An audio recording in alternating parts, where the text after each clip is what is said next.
जय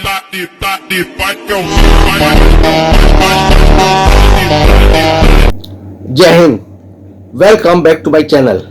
साथियों नमस्कार, कानून की पाठशाला में आपका स्वागत है। आज हम इस वीडियो में मेडिकल जूरिस्प्रूडेंस के आधार पर मृतक के पेट में पाचन क्रिया की स्थिति के बारे में जानेंगे। मृत्यु के बाद पाचन क्रिया तुरंत रुक जाती है। भोजन पचाने के लिए रक्त संचार और जीवित कोशिकाओं की आवश्यकता होती है।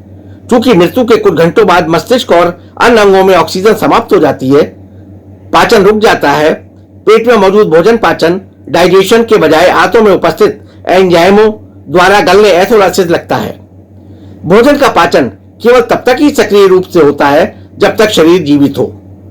मृत्यु के बाद रक्त का संचार बंद हो जाता है, जिससे पाचक रस और एंजाइम काम करना बंद कर देते हैं।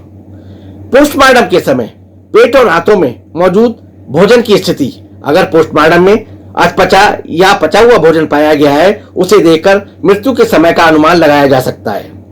यदि किसी ने मृत्यु से 4 से 6 घंटे पहले भोजन किया है, तो आमतौर पर उसका पेट खाली मिलता है।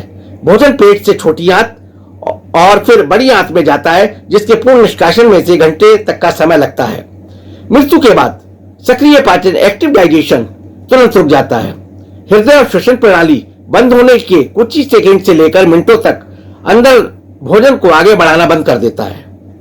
हालांकि पेट में मौजूद पाचक रस, एंजाइम और एसिड कुछ समय तक भोजन को तोड़ते रहते हैं। मृत्यु के उपरांत पाचन और शरीर में होने वाले क्या क्या बदलाव हैं? नंबर 1, पेरिस्टाल्सिस का रुकना। भोजन को आगे धकेलने वाली मांसपेशियों का सिकुड़न पेरिस्टाल्सिस मृत्यु के साथ ही समाप्त हो जाती है। नंबर 2, एंजाइम द्वारा पाचन। पेट में पहले से मौजूद एसिड और एंजाइम कुछ घंटों तक भोजन के टुकड़ों को गलाने का काम जारी रखते हैं। नंबर 3, स्वपाचन एथोलाइसिस। मृत्यु के बाद कोशिकाएं ऑक्सीजन के अभाव में टूटने लगती है। इस दौरान शरीर में एंजाइम स्वयं कोशिकाओं और ऊतकों को पचाने एथोलाइसिस लगते हैं। नंबर 3, बैक्टीरिया द्वारा पाचन पुट्रेफैक्शन।